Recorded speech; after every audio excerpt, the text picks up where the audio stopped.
Good morning. So today we are going to discuss about the questions of Geography Optional Mains 2024. I'll give you the basic structure of the answers that has to be included when you are attempting these questions. This will help you to understand what will be the format in which the answers has to be written here. Myself, MD Rizwan. I am faculty for Geography Optional and General Studies at Vajiram Ravi. So we'll begin before getting into the questions. Let us see how was the nature of optional paper, Geography Optional 2024. This will help you to understand what can be the possible format and what can be a possible pattern of the question paper in coming years, that is 2025 and 2026. See, if you analyze paper 1, that is Physical Geography section A and Human Geography section B, you can see a mix of both static as well as dynamic segments. When it is about physical geography, you will find that the questions were related to static part, and they were also more conceptual. So we find very less factual kind of questions in paper 1. Most of the questions that were asked were pertaining to knowledge of the subject, the conceptual clarity of the topic, and more importantly, we can see a visualization. If a student not only understands the subject, but he is able to visualize, particularly in the chapters like geomorphology and climatology, a student is able to visualize the things, then he will be also proportionally do well in writing the answers. In case of section B, again we find that the questions, some questions were very direct, where the students, those who have prepared well, they will be able to get the maximum score. This question was related to models and theories. There were direct questions, 2 questions from models and theories. One is Rostow's model of economic growth, and second is the concept of herdland theory by Mackinder. These 2 questions were very direct. If you talk about perspectives in human geography, one question that is related to the behavioralism, that was again very much direct, but again conceptual. Those who are having a conceptual clarity, where those students will be able to do it well. Then there was a question, again conceptual, not entire model was asked, but a part of model of central places by Christaller. So here also you need to understand the hierarchy of settlement and how the settlement emerges. So in section B, we find that the questions are in depth. Some questions were direct, and if you ask me where we can score in paper 1, you can see that section B was more scoring. Section A, it depends on the student, it depends on how you were able to write, how you were able to represent the information. Section A was thoroughly based on the representation. So you are better in representing the things, you are better in interlinking from one topic to other, you will be able to score in section A, that is geomorphology, climatology and oceanography. But in section B, you find that it is a mix of direct and conceptual question. So let us begin with, so I'll give you some of the points that can be included in the answers. This will help you to attempt these questions. So number 1, we'll start with the first question of paper 1. So what are truncated spurs and where and how they are formed? This was asked in question number 1A, and this is for 10 marks. Now if you see here, the truncated spurs. Now what is a spur? Here spur is the character of a landform. So I have shown it with the help of some image here.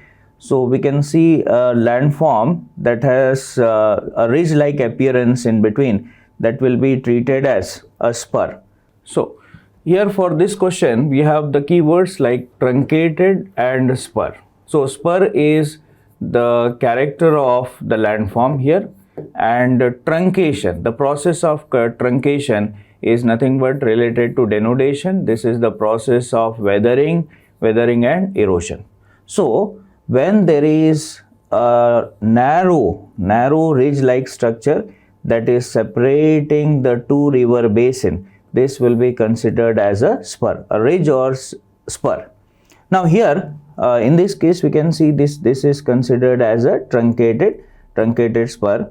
So this is formed. So here the question is how, where and how they are created. So this question pertains to a glacial landform, development of a glacial landform.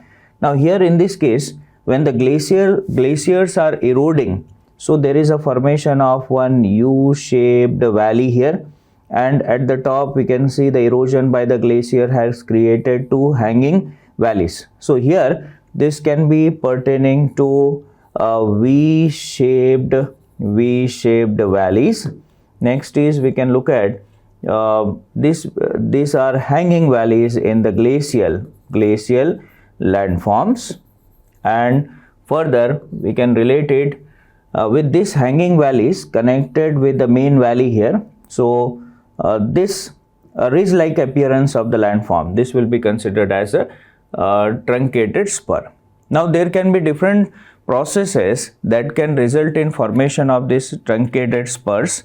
So the truncation can be a result of a fluvial process, truncation can be a result of aeolian process, or truncation also can be related to the glacial process.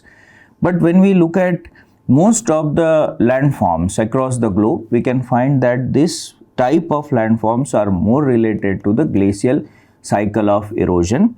And as the glacial cycle progresses, when we see or you try to apply a Daviscian model of landscape development here, and we find that the cycle progresses as youth, mature and old.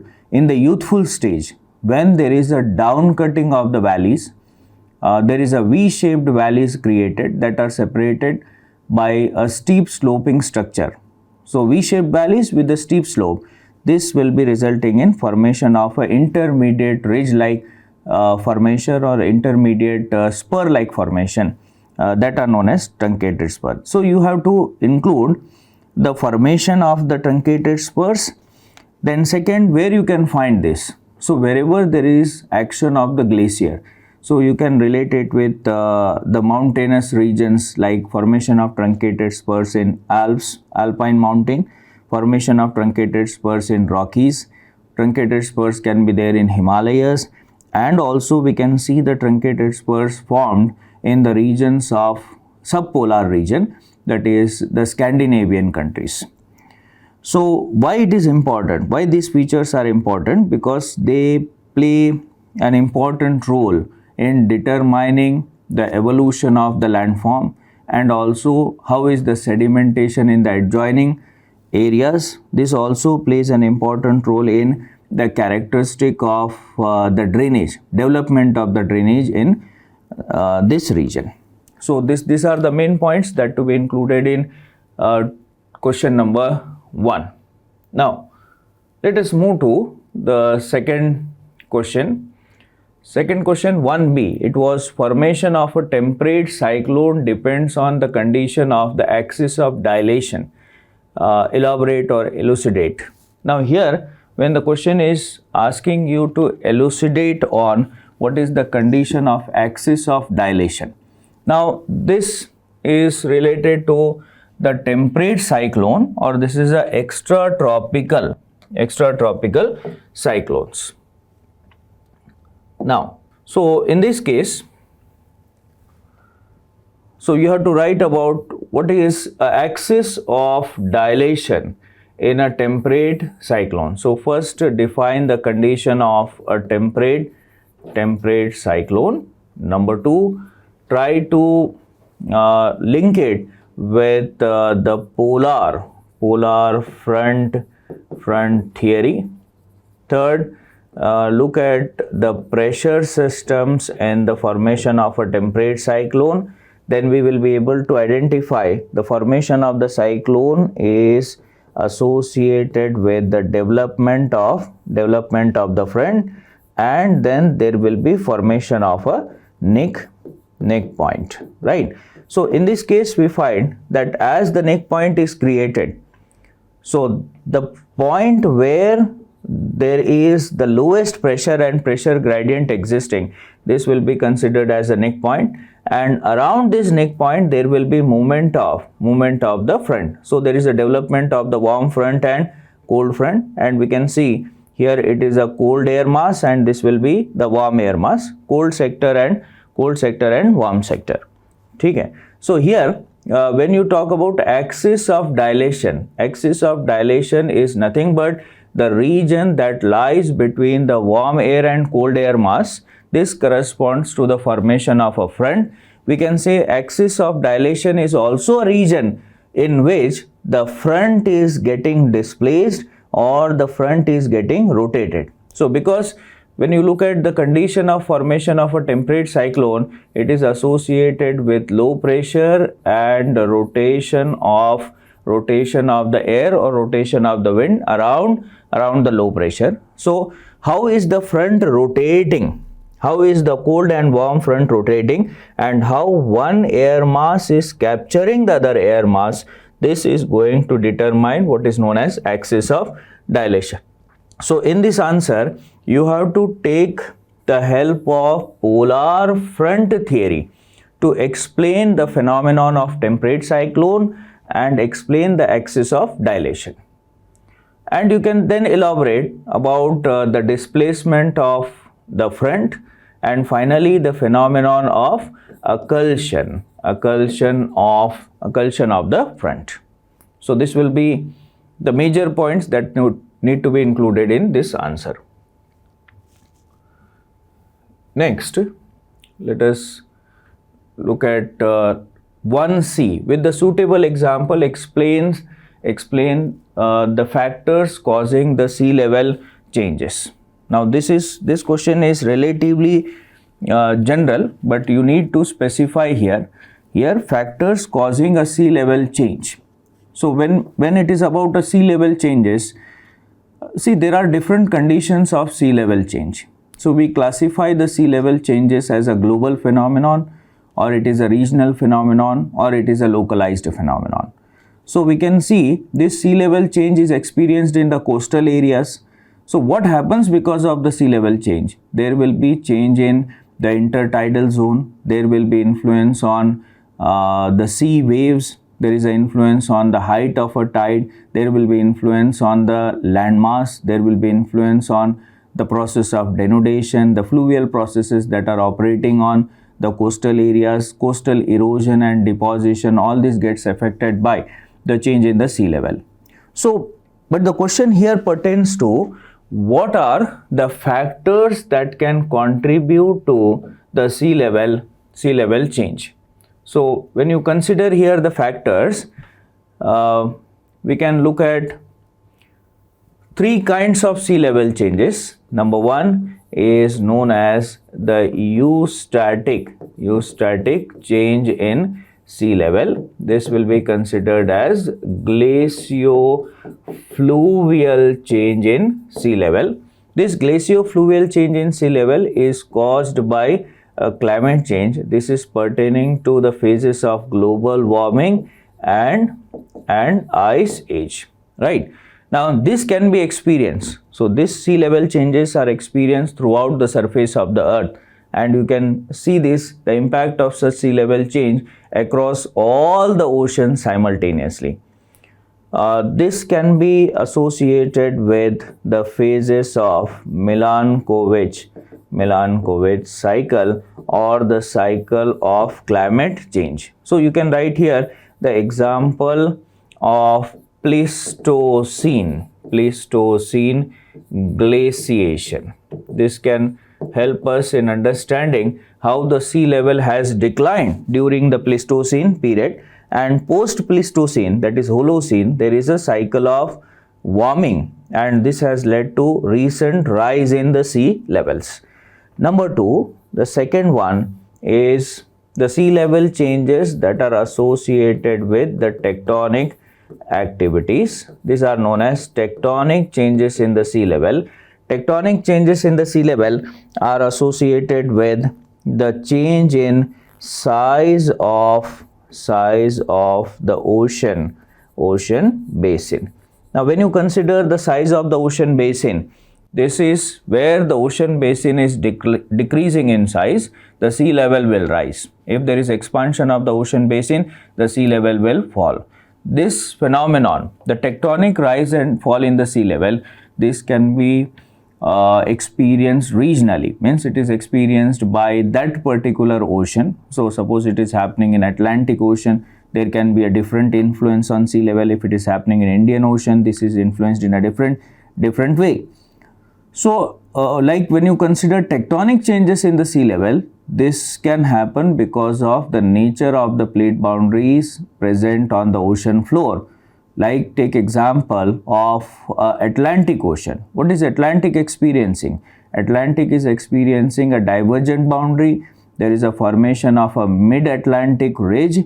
There is a sea floor spreading going on, and because of which it is likely that the sea levels at the coast of both, that is America and Europe, is experiencing decline, but it can get compensated by the global melting of glaciers.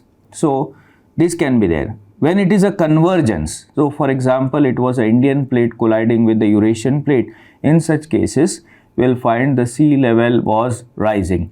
So this is also a tectonic change in the sea level.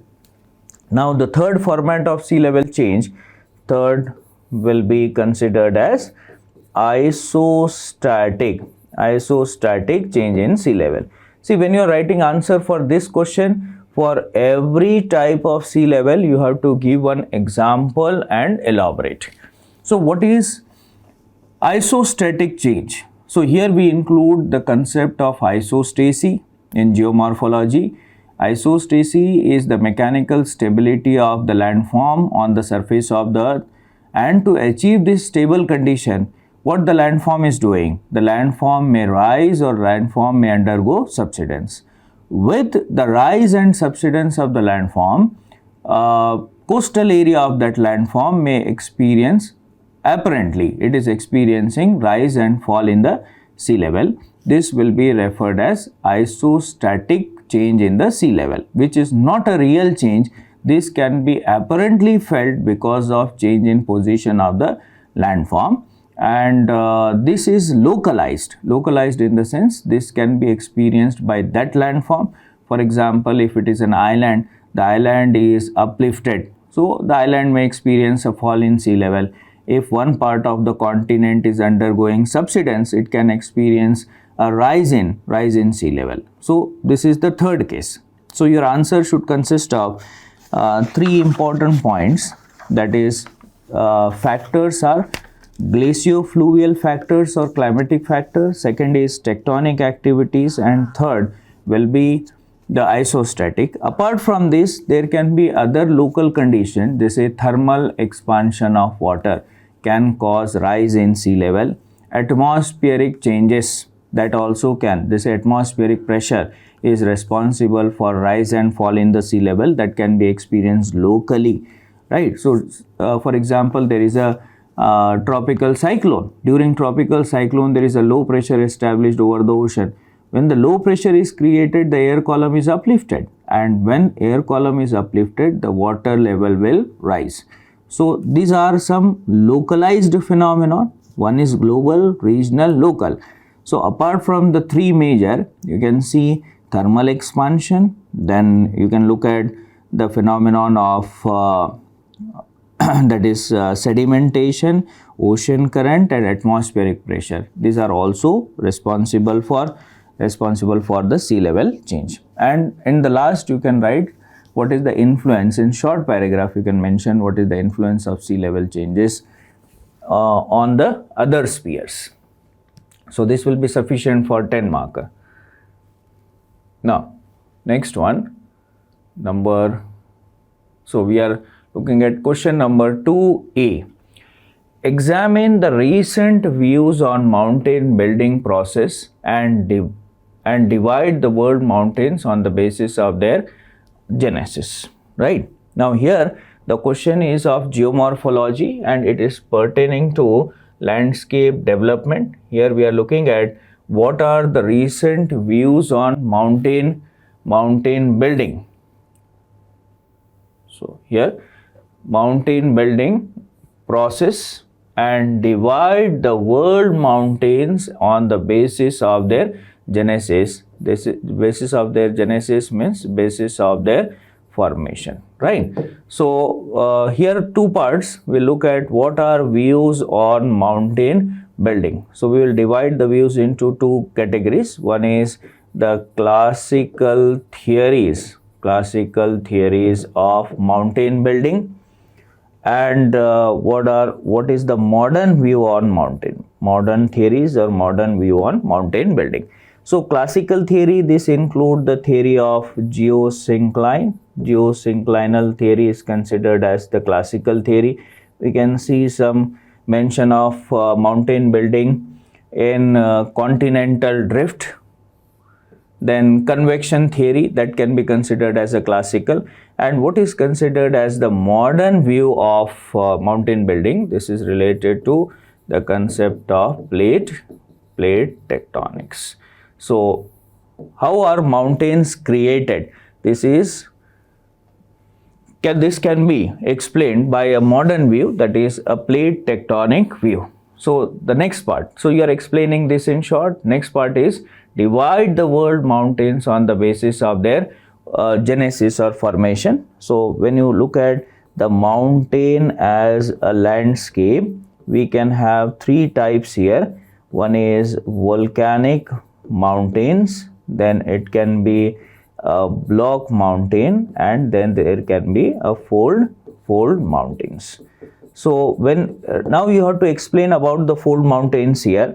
So fold mountains are further categorized as old fold mountains, and this is tertiary fold mountains.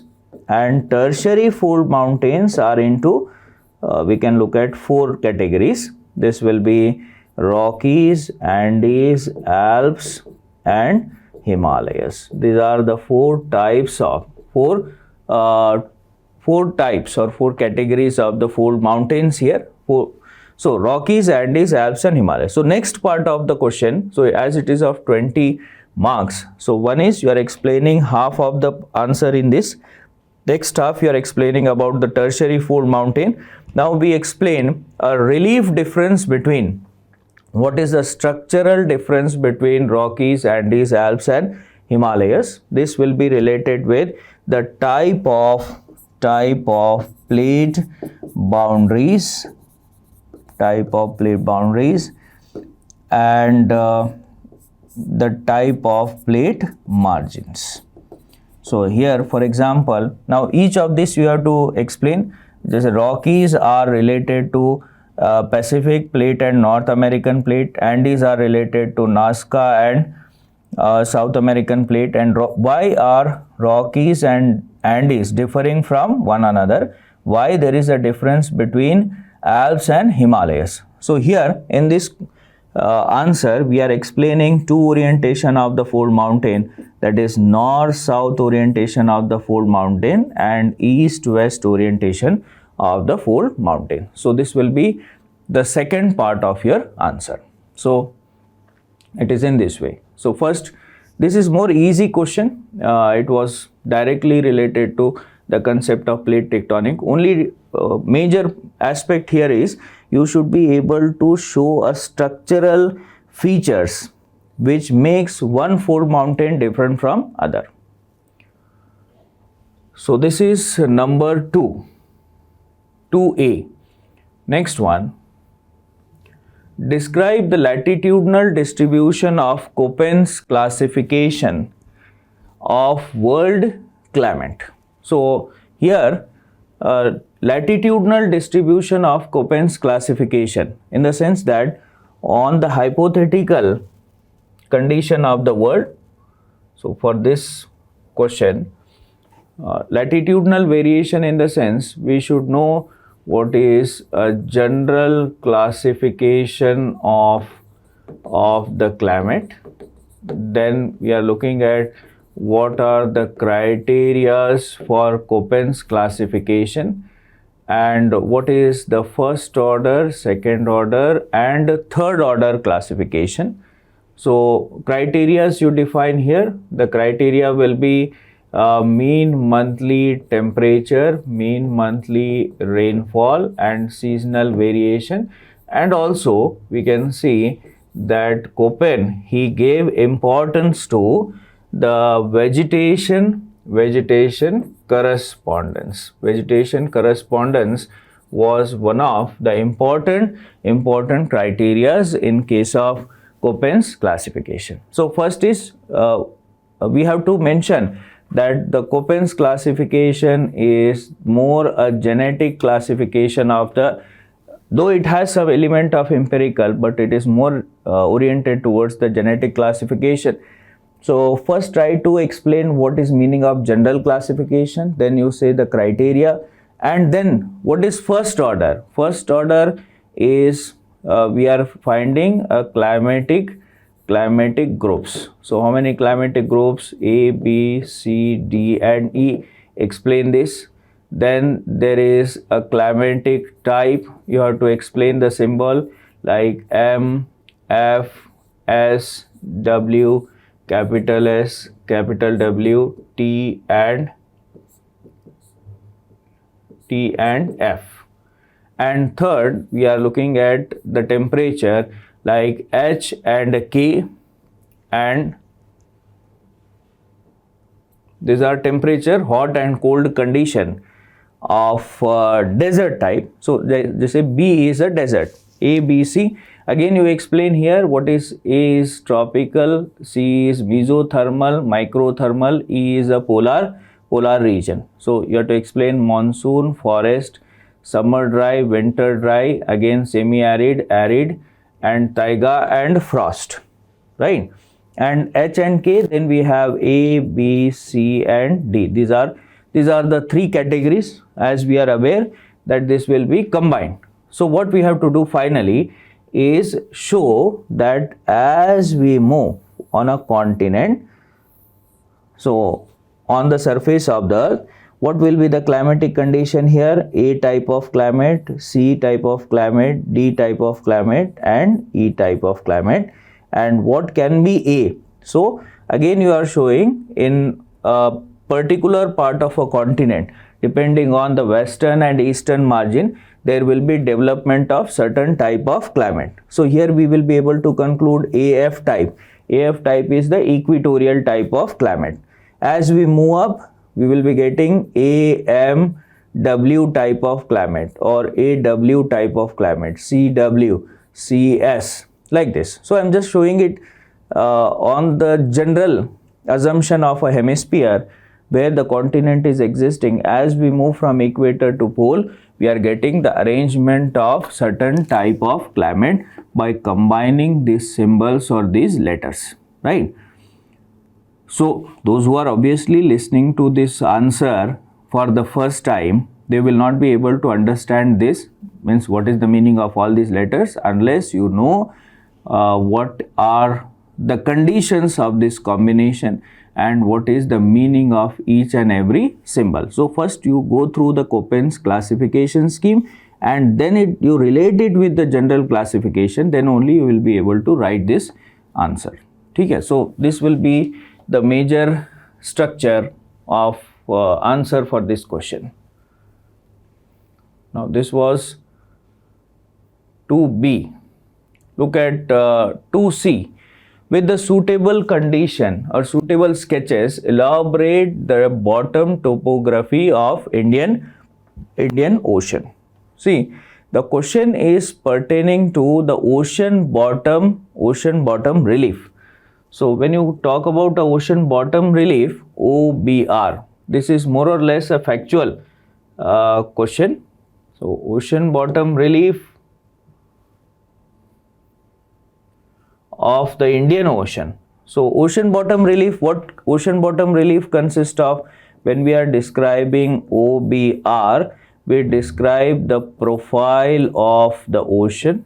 In profile, we are talking about how is the condition of continental shelf, how is the condition of a slope. Then we look at how is the formation of abyssal plain. Then what type of plate boundaries exist in this region. Then what are the ocean basin. Then what is the formation of a central ridge, and you can write here name of the ridges and name of basins, name of the basins and name of the ridges. So here sketch is there, means you have to draw in this way a diagrammatic representation of the Indian Ocean. Now when you consider a diagrammatic representation here, you can see that now this is India, and marking the Indian region. So this will be the Arabian Sea basin, this is a Somalian basin. See, there is a central ridge that is extending. This is known as Central Indian Ocean Ridge. So, यहाँ पर what you have to write? Here you have to write about the interacting plate. The entire interacting plate is Indian plate, the African plate, and Australian plate. 3 plates are interacting. And what type of boundary we find here? This is a divergent boundary which has created a central ridge, which is known as South Indian Ridge. Then this is South-West Indian Ridge and Central Indian Ridge, which is also known as Chagos Lakshadweep Ridge.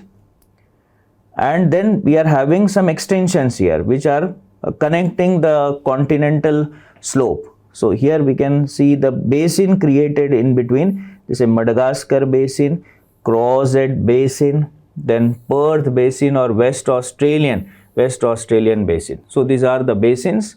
And explain here how the continental shelf is varying at the coast of Africa and how it is varying on the coast of Australia. So your answer, now this is more question pertaining to your representation, how you represent and how you show the factual information, inclusion of the factual information here, right? So those who have practiced this map, there are 3 topics in oceanography: OBR of Indian Ocean, OBR of the Atlantic, and OBR of Indian Pacific, sorry. So 3 oceans you do, you can find that every now and then one question pertaining to any of this will be asked. So this year they have asked about the Indian Ocean. Next one. Explain air masses associated with the weather dynamics and how do air masses influence the weather conditions of northern hemisphere. This is for 20 marks. So when you are attempting this question, this is about the air masses. So we will start with what is meaning of, so first you have to write about what is the meaning of air mass.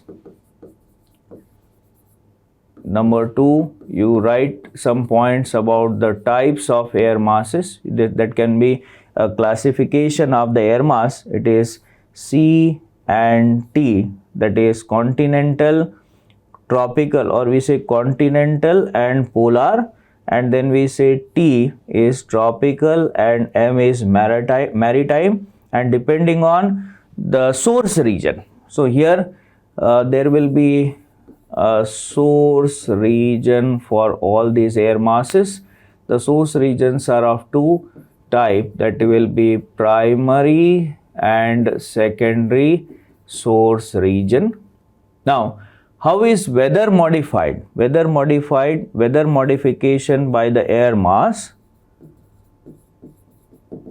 Weather modification by the air mass will depend on the region over which it is lying. So here the air mass can develop unstable condition of weather, or it can develop a stable condition of weather depending on where it is lying, right?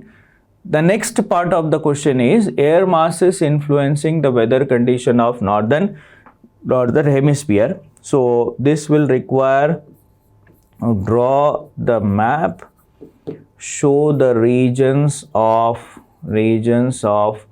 development of air masses, then show the direction of movement of the air mass in northern hemisphere. So air mass developed in northern Atlantic, air mass is developed in central part of America, it is developed in the Siberian region. So these are some of the regions of development of the air masses. Show the direction of movement, and then we talk about how this is going to affect the condition of weather. So air mass can by themselves create stable or unstable condition. Air masses can result in formation of the front. Air masses are also responsible for development of a temperate cyclone. That is why in winters the development of a temperate cyclone in northern hemisphere, particularly in the regions of Europe, in the regions of Northern America, this is associated with the formation of the air masses and movement of the air mass. We can see the air mass has both the type of influences on weather. It is having a continental influence. It will also have a maritime influence, in the sense that the coastal areas are also influenced by the movement of the air masses. So in this answer you have to explain about the condition of weather that the air mass can establish over which it is moving, that is stable or unstable. Unstable may it is able to create a cloud and it can cause rainfall. When there is a convergence of two contrasting air masses, it can result in frontogenesis. The two air masses can override each other. There will be formation of a inversion of temperature and accordingly weather modification. And with the formation of the front, there will be also cyclonogenesis, that is a formation of a temperate cyclone. So drawing a map for this answer, map is required, representation with the help of map, and you can show the important regions and should be able to write the name of the air masses. It will be useful if you show it with the help of symbolic representation of the air mass. They say it will be C and P, it is continental polar, or it is M and P, it is maritime polar. In this way we know what are the letters to be combined for representation of the air mass. So this way you will be able to write the answer here. This is number 3A. Now next question here, what is a Yazoo stream and why are Yazoo basins the areas of repeated flooding? Give the example of Yazoo stream areas from various parts of the world, right? So first is understand. Now this question is related to river channel or characteristic of a river and catchment area of a river. So we can also link with the channel morphology, topic of river channel morphology in geomorphology. Okay, so what is meaning of a Yazoo stream? See, this term Yazoo is derived from the name of a river in Mississippi region of America. So suppose you consider this is one main river channel, right? And there is another parallel stream to this river. This type of rivers are referred as Yazoo. This is known as a Yazoo river. So here I have shown in this diagram. So this is a main river channel at the center, and there is a stream that is developed in the adjoining area. This type of streams are referred as Yazoo streams. Now here when you look at development of Yazoo, so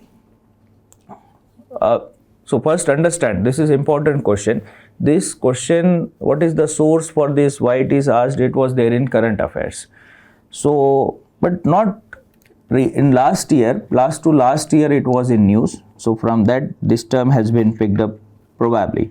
So what is a Yazoo stream? It is a tributary, or we can say a river that is parallel to the main river, and it is developing in the region of a common flood plain. So it has a parallel flow. It also shows a meandering according to the main river channel.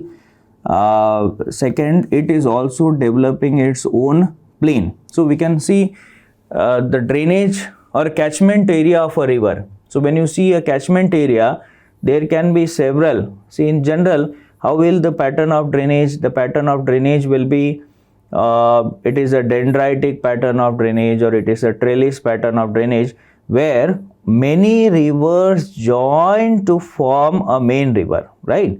But in this case, there is a main river and there is another river having identity parallel to it. This will be considered as Yazoo. So what the large river is doing, the same is done by this Yazoo stream also. This a large river is creating a floodplain. Yazoo stream also is creating its own floodplain, and there is a merger of these two floodplains.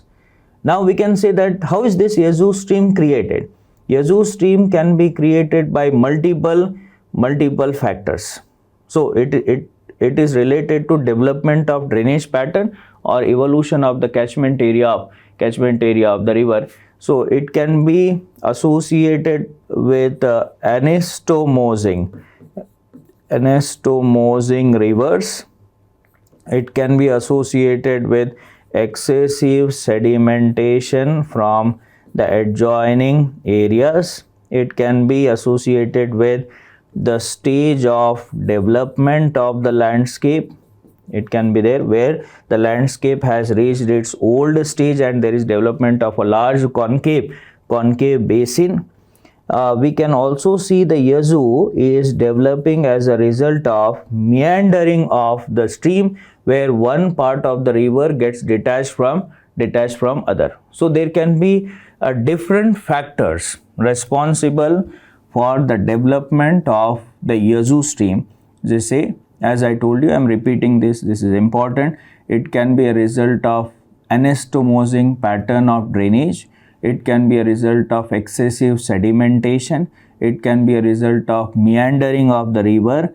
It can be also a result of obstruction of the river drainage, split in the river channel, or it can be also a result of a base landform reaching close to the base level, that is the concavity of the river basin or particular stage of development of the landform. So when you want to write example, you can see the Yazoo rivers. They say Hooghly can be treated as a Yazoo river. You can see Amazon, lot many streams are there which are parallel to the main river.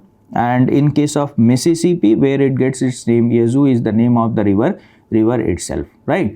And you can see lot many such distributaries in the region of Bangladesh, which are also an example of a Yazoo stream.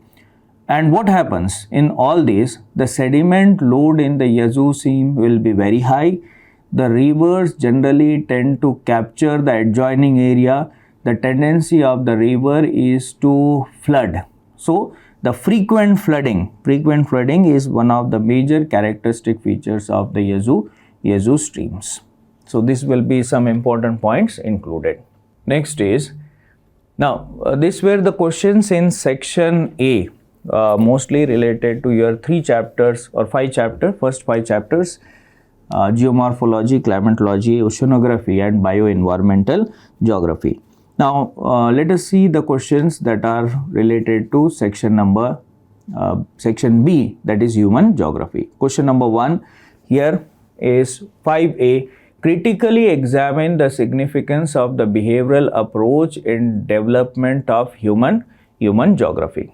So this question is pertaining to perspectives in geography, that is behavioralism.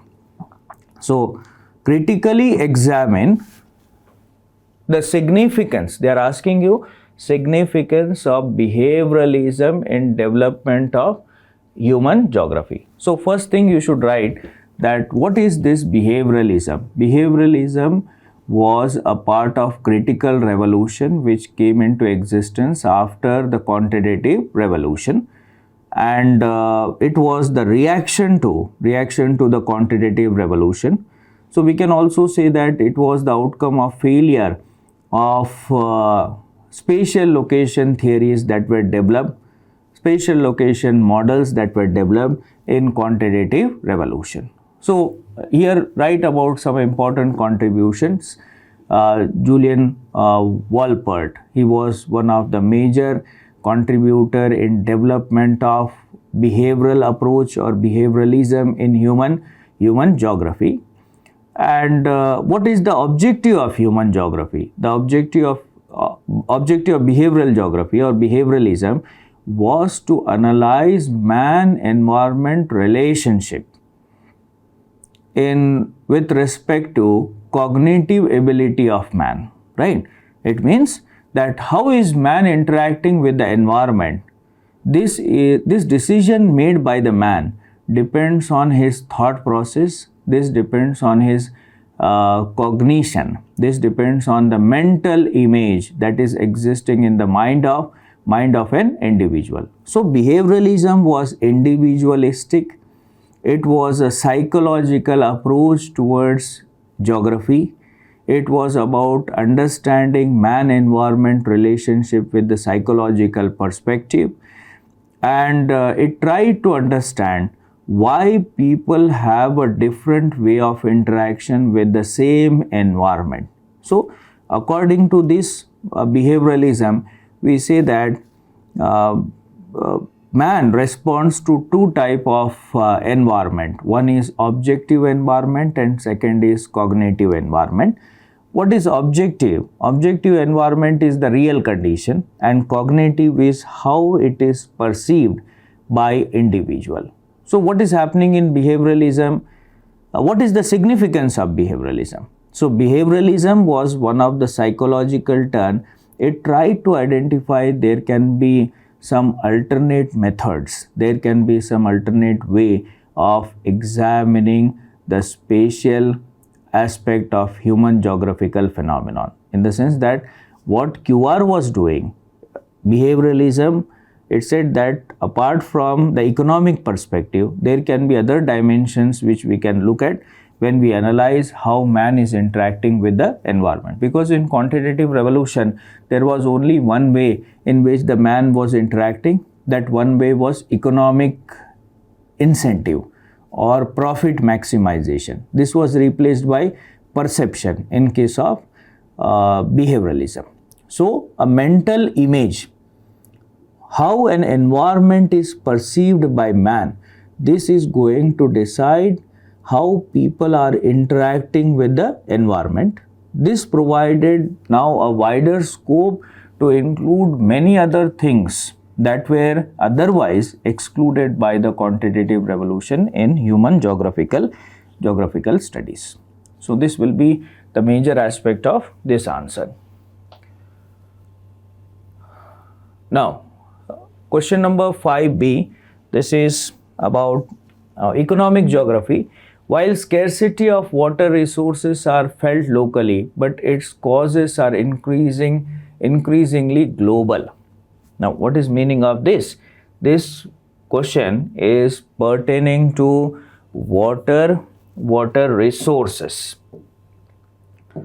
Now, when you consider a water resource, so water resource and water resource management, so two dimensions are there. One is global scenario of the water resources and its impact that can be felt at the local level, right? Now here we can divide the answer into two parts, as the question also is in two parts. The global phenomenon that is causing a water scarcity. Now you can relate it to what is a global warming. We can relate with increase in population. We can relate with increase in consumption or demand of water, and we can also relate with water intensive growth of water intensive activities. So this will be the global issue. So overall, the availability of water across the globe has decline, and this will be because of uncertainties that are caused due to the climate change or global warming. The consumption of water at many places has increased. The pattern of consumption is changing, and we can see new human activity or anthroposphere is more inclined towards water intensive activities, right? So we can feel a difference at the local level. So question here is pertaining to, you can see the question, while scarcity of water resources are felt locally, but its costs are increasingly global. So at local level, how you feel the scarcity of water? So scarcity of water at the local level can be related to local availability of water and local accessibility to the water resources. So availability of water in the local areas and accessibility of resources, water resources are declining. So most of the economic activities and day-to-day activities are getting affected. This is responsible for water stress at the local level. So we can look at first part. We have to write about what is the scarcity of the water resources felt locally. This is felt as water stress. It is about availability and accessibility at that particular location. Where water in the rural areas is not available, it is not easily accessible, people have to struggle to access these water resources. But then second question is, the causes are increasingly global, right? So for this you have to relate with the phenomenon of climate change and global conditions. So like take example of India, we can see accessibility or availability of water in the rural areas. Now this is declining. In the mountainous region, the water availability has further declined. You can see in urban areas the water availability has declined. You can see, right, the example of recent cases, like in case of Bengaluru, you can see the water deficiency. Every summers our cities are facing this problem. So this is at the local level, right? And we can look at the vulnerability of the increasing vulnerability of the population to this phenomenon. But the cause why this is happening locally, this is the multiplier effect of some global condition. And this now this is the second part, its causes are increasingly global. So here we can elaborate about the global warming, climate change, failure of the monsoon and all that. So this is again to be written for 10 marks. This much content is sufficient. Next is, there is a need for gender sensitive regional development. Now this topic is related to regional approach, or this is chapter number 9 of paper 1 is regional planning. Gender sensitive regional development. This is considered as the postmodernist thought in geography. This is postmodernism, means after 80s this has grown, and this is one way of how to approach towards regional planning and implementation of regional plans by inclusion of gender. Now what is meaning of a gender sensitive regional development? It means that regional development has to be more holistic, right? And it should be with recognizing the uniqueness, unique role, need and contributions of women in development of a region.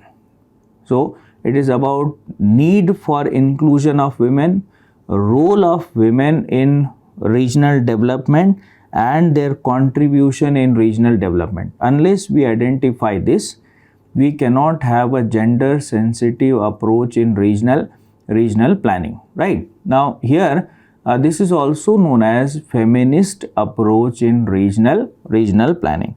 So what are the key principles here? So take example, I am giving you case study. Suppose you look at, there is a drought prone area development program. Now when you say drought prone area development program, first what we will do, we will identify what are the region, what is the area that is coming under drought. Then we will say what are the factors responsible for this drought. Then we will say how much is the affected population. Then we will identify what is the livelihood that is affected in that region. What is the vulnerable sections of the society. How we can help the people in retaining the livelihood. Now when you are doing all these things, you also need to focus on the role of women. So we say that whether women are affected by this drought condition, how much they are affected, how much population of women is affected, what are their livelihood possibilities, how we can retain their livelihood in this condition, how women can be helpful in management of the drought condition, right? This will be, now this is one case study that will be considered as gender sensitive regional development approach, right? Now you can take anything, you can take tribal area development, तो उसमें भी आपको ये consider करना है that whether womens in tribe can be playing an important role in implementation and planning for regional development. So when you make a plan, you consider women. When you implement a plan, you can consider women. When there is a execution, when you are there is a field operations, then also we can consider women as a key player. This will be considered as regional gender sensitive approach in regional planning, right? So what is the benefit of gender sensitive approach is you can look at holistic economic growth. We can also look at integrated social development. We can see increased resilience of the region, means the vulnerability of the region will get it becomes more stronger. Well, it will less vulnerable. We can see increased accountability of the agencies, and we can also look at sustained livelihood of that region. So role of women is very important in regional planning. So for that, what you need to have a gender analysis first. That's what I was saying, segregate. Then gender budgeting. Then you should allocate finance. You should allocate money for implementation of those activities that are pertaining to women's livelihood, and it should be improving the capacities of the women, right? So you can take an initiative wherein we can help the women to improve their capacities in getting involved in all these programs. So this is the answer. This was very good question, because this is I thought that because we were discussing in classes, we were discussing about modernism and postmodernism, but one important link UPSC has identified now. We are doing it in feminism in Indian agriculture, or it is role of women in increasing role of women in Indian agriculture, industries, infrastructure development. Now they have asked in a holistic manner, that is gender sensitive approach in regional development. Now, next one, explain the theoretical framework and stages of economic growth proposed by Rostow. Now, this question was very direct.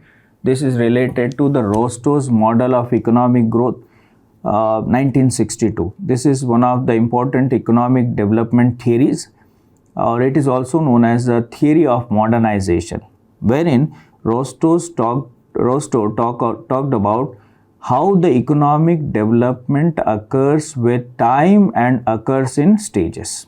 So direct hai, you have to explain 5 stages of economic development here. starting with a traditional society, then precondition to the takeoff, then prematurity, and last is the mass consumption.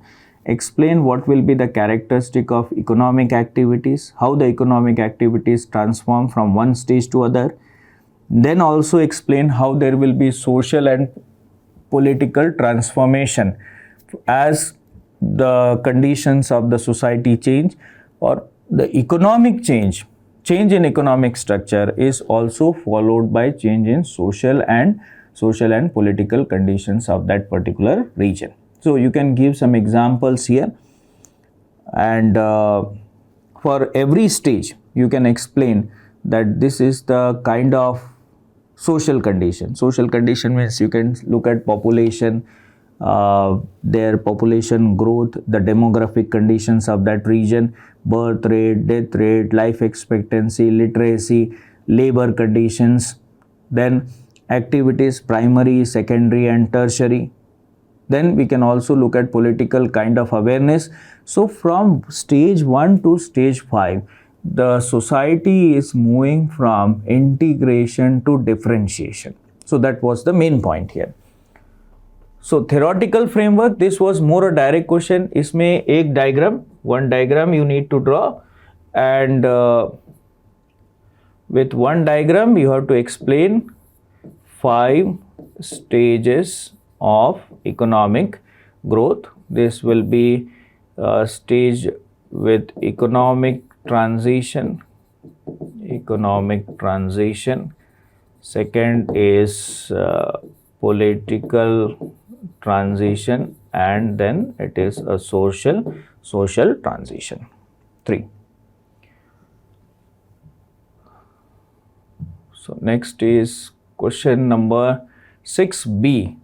Explain how the physical view of geographical space has impacted the form of spatial analysis. Right? Now this question is pertaining to the perspective, in the sense here we can link this question to the concept of aerial differentiation, or locational analysis, or regional synthesis, right?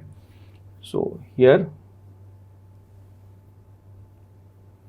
explain how physical view of geographical space, right? What is meaning of a physical view of geographical space? There are 2 parts of the question here. Physical view of geographical space impacts the form of spatial analysis. So for example, you can say that this is the geographical area. So I am considering this region for the purpose of study. How is this region?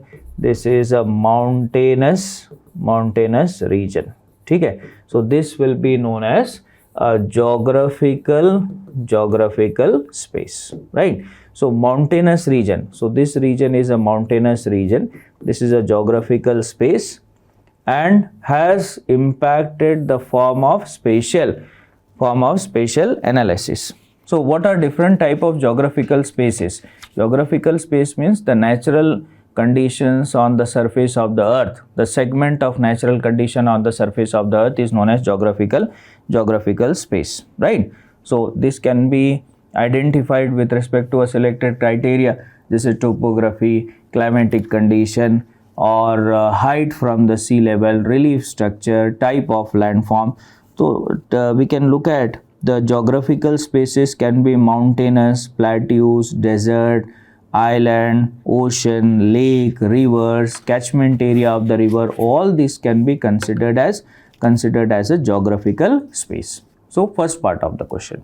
Second, what is meaning of a spatial analysis? It is a tool in geography that involves examination of, when you examine a pattern of distribution of certain phenomenon, location and distribution of certain phenomenon, and the relationship between that phenomenon, that will be referred as spatial analysis. For example, you can say how is the development of a transportation network of any region? What is the condition of highways and roadways in that region? ये क्या है? Spatial analysis है, right? what is the length of the national highway or simply a length of a road in a given area. That is also considered as a spatial analysis. So what is meaning of a spatial analysis? It is a tool in geography that involves the examination of distribution, pattern and relationship of the phenomenon in that region, right? So when you want to make a spatial analysis of any phenomenon, it can be a natural phenomenon or it can be a human phenomenon, जैसे infrastructure, this can be human phenomenon. तो अगर आपको analysis करना है, what you have to do, you have to first collect the data, you have to measure the length of the roads. ठीक है, so you can take the help of remote sensing. These are the tools now. Geographic information system, remote sensing, these are all the tools that are used in spatial analysis. तो इसको समझो. Three things are there in this question. This is not so easy to be answered. This was one of the difficult questions in your paper 1, right? So geographical view has impacted the spatial analysis. तो geographical view तो आपको समझ में आ गया. Any natural condition is considered as a geographical landscape or geographical space. जैसे we have taken a example of a mountainous region. You take northeastern India, a mountainous region of northeast, that will be considered as a geographical space. ठीक है. Now you want a spatial analysis. So you want to examine how is the distribution of a railway network in northeast. तो ये होगा spatial analysis. Now how you will do it? First is you have to collect the data about the physical landscape. Means you have to see what are the heights of the mountains, what is the height of the plain, what areas are accessible. So data collection, data analysis, use of statistical methods, use of mathematical modeling, then you can bring into this answer some of the tenets of locational analysis that were given by Peter Haggett. This way, node, line, points, network, right, flow. This can be certain things in spatial analysis. By doing this, we will be able to plan for, again the outcome of this will be planning for regional development. So they say planning for transport development. So our government of India is having a plan that we will be reaching every major city in northeast India and getting connected by the railway network. ये क्या है? This is transport planning. Now this can be implemented only when we have a idea of geographical space in relation with the spatial analysis, right? So this will be, and tools, as I told you, it is remote sensing and geographic information systems, right? And methods are statistical method. These are considered as the tools in geographical analysis. Now next is explain heartland theory with reference to contemporary geopolitical scenario of the world. Direct question. This was related to your chapter 10 of paper 1, heartland. Now what is a heartland? This is the region that lies in the central and northern part of Asia. This is present day Russia, right? So the question is asking you to explain how is the present conflict of Russia and Ukraine related to the heartland theory. So you have to give the reference of how this heartland theory by Halford Mackinder was developed. 1904 concept of pivot area. 1919 he converted into the heartland and then into Midland Basin. And this Midland Basin, later on, after the Second World War, the Midland Basin gave birth to two blocks, that is NATO and Russia, USSR, right? And there is a competition between this. Why is Ukraine important here? Because Ukraine is considered as the door to heartland. Ukraine is considered as the region of access to the heartland. Where the Ukraine joins, that will get strengthened. If Ukraine joins NATO, it will become stronger. If Ukraine joins, so vulnerability of Russia to the world power, this will be decided by this region of Ukraine, and that is how is the conflict. Russia do not want this Ukraine to join NATO. So this was the concept of heartland. Next, question number 7a. Explain the basis of Whittlesey's classification for agriculture. See, Whittlesey, one of the first scientific classification of agricultural region was given by D. Whittlesey. इसमें what you have to do is explain the criteria for Whittlesey's classification. So जैसे crop and livestock combination. Number 2, the agricultural input. Number 3, intensity of land use. Number 4 is degree of mechanization, and 5th is agriculture infrastructure, right? These were the major criteria that Whittlesey has used in defining the agricultural type. So now you have to elaborate on all this. So write the meaning of each and every, and based on this, question is asking you explain the basis. Basis means you have to explain the criteria for this, elaborate on all these criteria, and then also explain this with the help of 1 or 2 type of agricultural region. You can take example of commercial paddy cultivation, grain farming with paddy dominant. You can take commercial dairy farming, or it is subsistence farming, or this is rudimentary sedentary tillage, or you can explain it with the help of nomadic herding. So select 2 or 3 type of agriculture, show it on the world map, and show the conditions of this agriculture. So that will be the content of the answer. Direct question it is, and this was obviously those who have done this directly from our classes. Next, access the criteria required for selecting a region for developmental planning. So when you select any region for planning, for regional planning, what should be the criteria for selection of a region? So again, when you select any region, the purpose of selection of a region will be we should be able to formulate a plan and we should be able to execute it, right? So we'll look at 2 dimensions. One is formulation. It should be optimum region for which helps in formulation of the plan. It also should have optimality in implementation of the plan.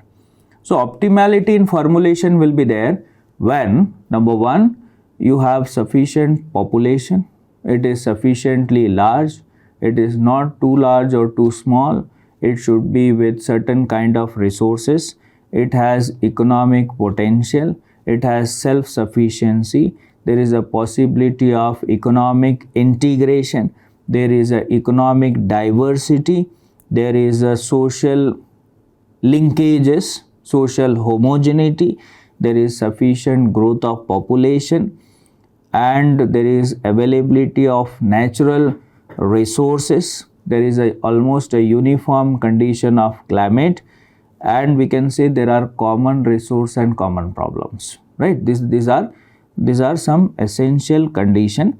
Apart from this, there can be human factors, जैसे availability, political stability, you can look at type of infrastructure, type of governance, right, and what type of involvement of what are important stakeholders in that region, and whether there can be involvement in of the stakeholder. This also is going to define the region. So suppose you have stakeholders are industries, farmers, and laborers. This can be 3 stakeholders, okay, in one particular region. There is a decentralized pattern of governance here. There is a developed panchayati raj. There is involvement of the people in decision making, right? So this can be considered as one criteria for selection of a region. If it is a forest area, again this condition may differ. So when you are selecting a region, the region should be such that it should be easy and it should be practically viable to plan for, and it should be practically viable to implement those plans, right? So that is considered as a criteria for optimality of a region that we are looking at when we select any region for planning. Now, question number 8a. What is complementary region? With reference to the hierarchy of settlement, describe the different type of complementary region as proposed by Christaller. So this question is pertaining to chapter number 10 of models and theories, but it is also related to your settlement geography. This is about central place theory of hierarchy of settlements given by Christaller. Now in this, Christaller, he talked about nested hierarchy. So he is talking about the factor, the hierarchy of the settlement will come into existence based on the factor k is equal to 3, k is equal to 4 and k is equal to 7. This is known as a market principle, this is known as a transport principle, and this will be referred as the administrative principle. Now, when we decide what is a complementary area, when you decide about the complementary area, it is the area served by a central place. So when you are answering, you have to define here what is meaning of a central place, what is meaning of a complementary area, then what is a range and what is a threshold of a central place, right? Then we get an idea that central place is the region where the activity is concentrated, and the area that is served by the central place is referred as a complementary area. Suppose this is a town, area served by the town is known as, all this population and other settlement in this region depends on the central place for their for certain goods and services, right? This will be known as a complementary area. So how the complementary area is decided? So as you are aware that he concluded that there is hexagonal shape of a complementary area which is the best one, right?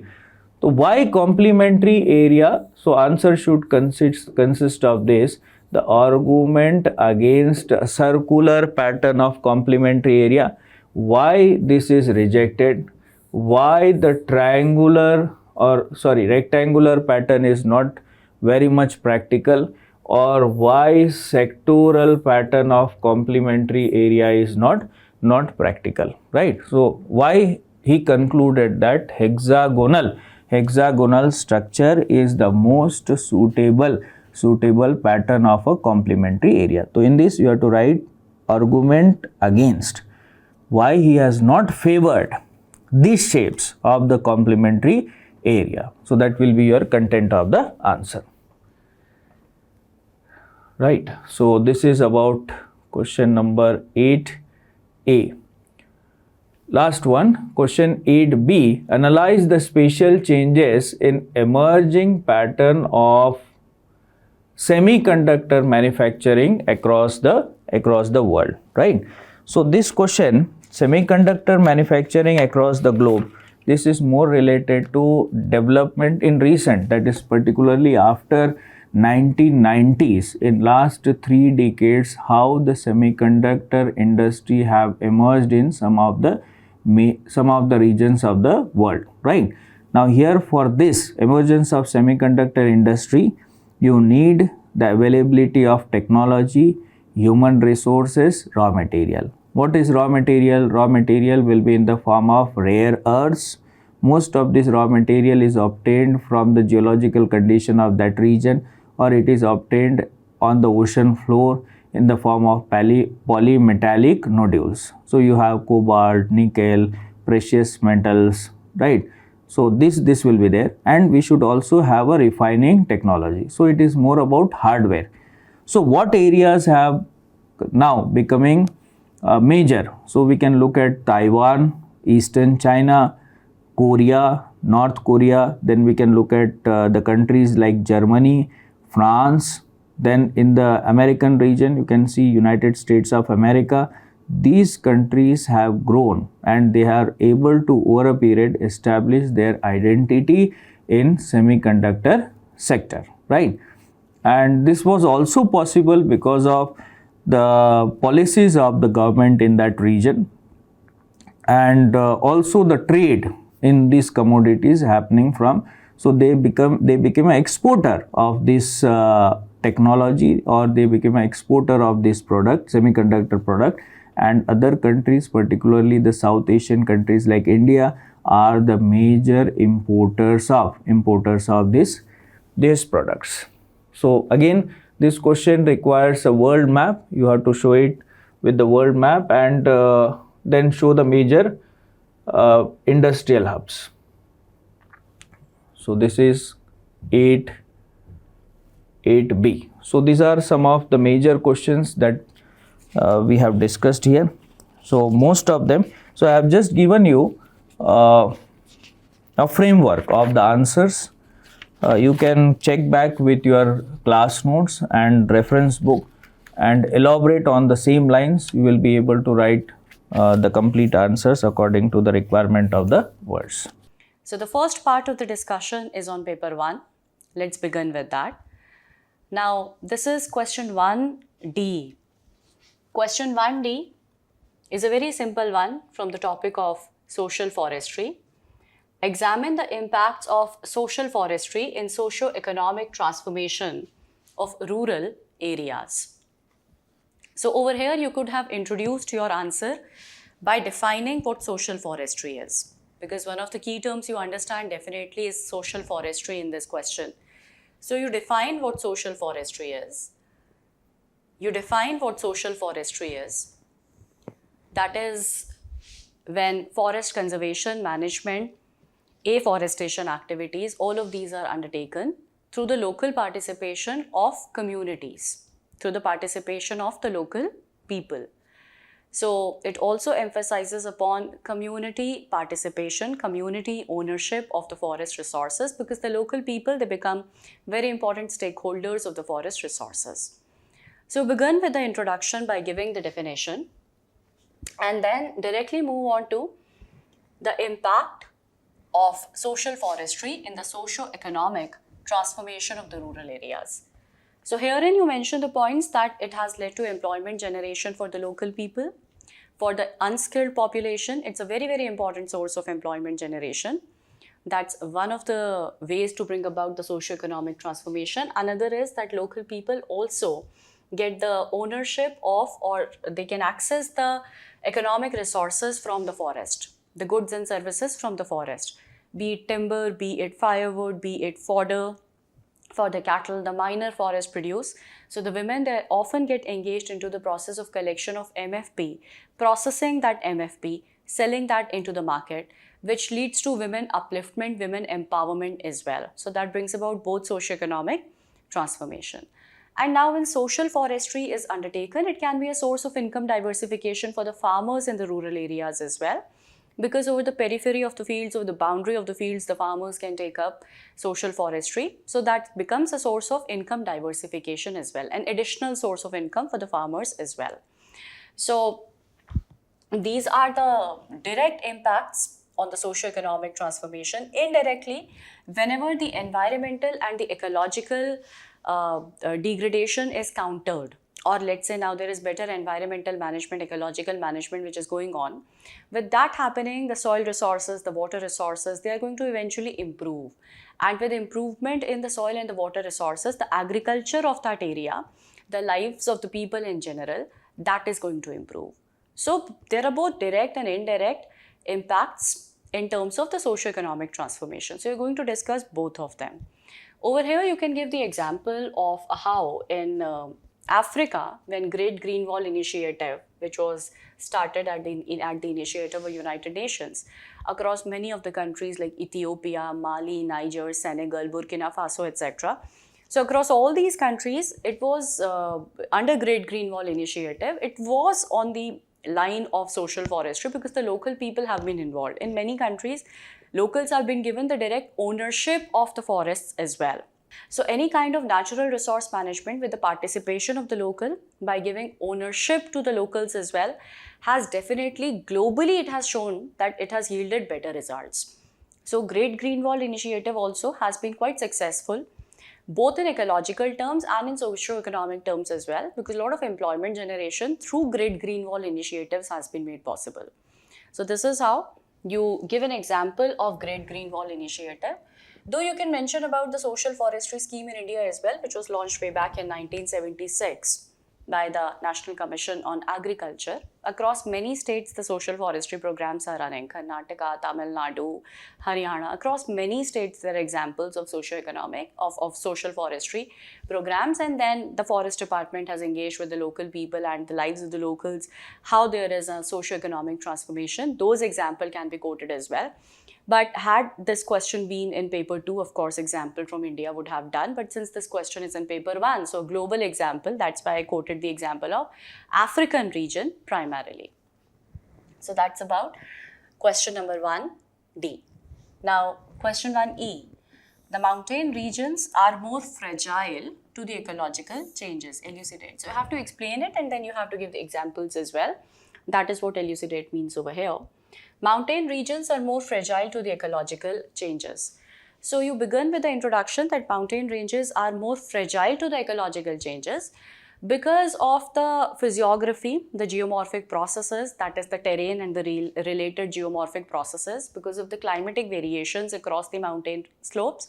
And with this happening, there is going to be altitudinal zonation of the ecosystems and soils as well. If you're able to recollect over here the concept of soil katina.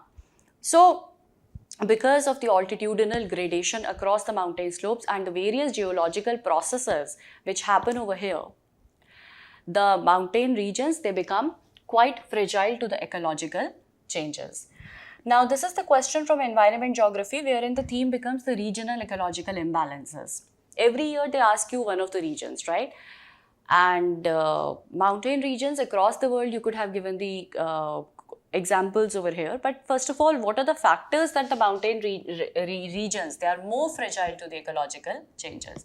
So one of the factors has got to do with the physiography. Physiography, that is, there are steep slopes.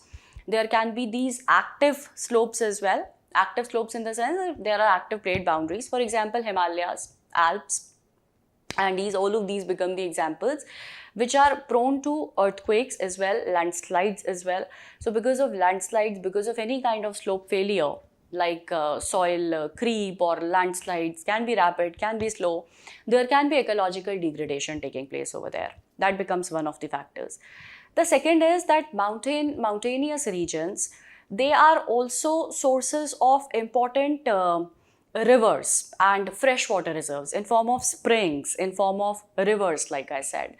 For example, River Rhine and River Rhone, right? They originate from Alps. And then there are many other examples which you could have quoted. So now, the rivers, wherever rivers are, human population is going to be there. As human population is going to be inhabiting the mountain valleys, the slopes as well. So because of increasing human ecological footprint, they become prone to ecological changes. So if you see across the world, mountainous regions, because of human population pressures, now though the mountainous regions do not have carrying capacity, do not have high carrying capacity, do not have the carrying capacity similar to the regions with a flat terrain. So thereby, now tourism infrastructure is expanding. The rivers are there which are the source of hydroelectric potential. So dams are being constructed. Buildings, resorts, hotels, etc. are coming up to support that tourism infrastructure. A lot of deforestation happening because they may have a potential for mining, quarrying. So there may be important mineral reserves in these regions. bridges, road connectivity, transport infrastructure starts to mushroom with time. With all this happening, with the increasing human ecological footprint, they again become prone to ecological changes. So all the natural resource endowments of the mountain regions make them as one of the exploited regions by the humans. And because of that high human ecological footprint, again these are mountainous regions, they become prone to ecological changes. Then they're fragile to ecological changes because of climate change as well. So another point to bring about the dimension of climate change. The snow-covered peaks, so the snow lines, they're moving higher, the glaciers are shrinking fast. Because of this, there is increased risk of landslide lake outburst flood or glacial lake outburst flood. The springs are drying up fast, because of which the ecological degradation of the soil, of the natural vegetation, everything is going to kick in. Then so climate change, with this happening, you can mention how the snow, as the glaciers are melting fast or the snow is melting fast, it sets in a positive feedback mechanism. So you write the climate change dimension. And then you give the examples. Now examples, you could have included the examples with these points, or you can give the examples later on. Better is that you include the examples along with the points, you assimilate both, you give certain maps. Andes in last couple of decades have seen a lot of deforestation because of mineral exploitation, population expanding, because of tourism infrastructure built up over there. Infrastructure in general being built up over there. So Andes have witnessed a lot of ecological degradation. In Alps, because of climate change, the glaciers are receding very fast, are melting very fast, because of which the overall snow cover is declining as well. And the natural vegetation is also shifting its pattern. So Alps, because of climate change, undergoes a lot of is becoming fragile to a lot of ecological imbalances or changes as well. Back home in India, you can quote the examples either of Western Ghats or of Himalayas, both the mountain zones. They are prone to, or they are fragile to, ecological changes. So a couple of examples along with good maps, and that makes up a good answer. Then moving on to the next question. The next question is going to be on soils.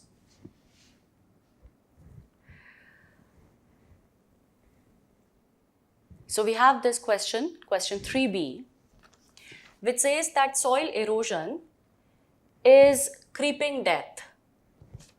Explaining the statement, suggest various soil conservation measures. Again, a very simple question, a direct one.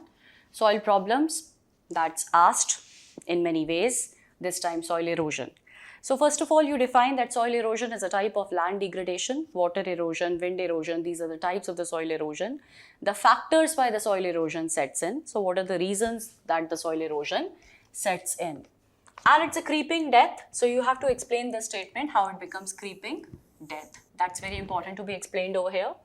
So it becomes a creeping death because it leads to decline in the fertility of the soil biota. It becomes a death for the soil biota. It becomes a death of soil acting as an ecosystem. So soil as an ecosystem, land degradation now means that soil is losing its vitality as an ecosystem. That gets lost. So when the fertility drops, soil as an ecosystem, it dies. The eventual consequence of that is going to be that agriculture collapses. So it's death for the livelihood prospects of the people. Like I said, the flora and the fauna of the entire region will suffer. So not just the soil biota, but then the biodiversity which that soil has supported, the floral and the faunal biodiversity in form of forest. So the natural vegetation of that region, it becomes a slow death for that as well. And then eventually it's going to be bringing about a degradation or some kind of decline in the quality of the lives of the people as well. So it may lead to high level of food insecurity. There are examples to support this.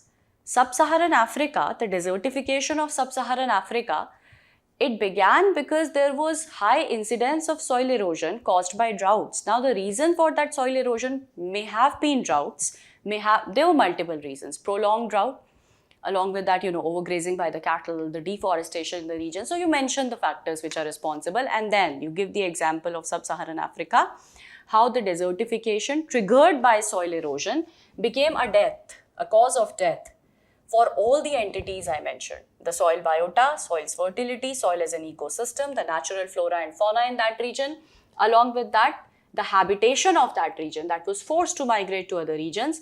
So that's how it becomes a creeping death. Conservation, soil conservation measures, a very direct one. You can mention about afforestation, wrong methods of agriculture should be avoided. So contour plowing should be done. Along with that, terrace farming over the hill slopes should be done. Shifting cultivation should be avoided. Jhumming, what we call as in India, that should not be done. You can mention about the right agriculture practices like conservation agriculture or no-till agriculture. So I don't think if many of you would have written conservation agriculture or no-till agriculture, but you're supposed to mention no-till agriculture or conservation agriculture as well. So you can conclude with the watershed management, that how watershed management provides a very, very comprehensive scheme for soil conservation. So this takes care of question 3B. Question 3C, this is a repetition because PAVE theory for environmental management has been asked in one of the earlier examinations as well. So this is a repeated question. So it says that perception, attitude, value and emotion, the four terms over here, perception, attitude, value and emotion, they are important components of biodiversity and sustainable environmental conservation. Elaborate. So basically it's nothing but the examiner is asking you how PAVE theory is critical for environmental management. Now you could have introduced with the Chicago school of thought because PAVE theory originates from the Chicago school of thought. Chicago school of thought came up with the work by what we call as Burton, Cates and White. These three scholars, they had played a pivotal role in coming up with the Chicago school of thought, and Burton, Cates and White, they provided a behavioral approach to environmental management.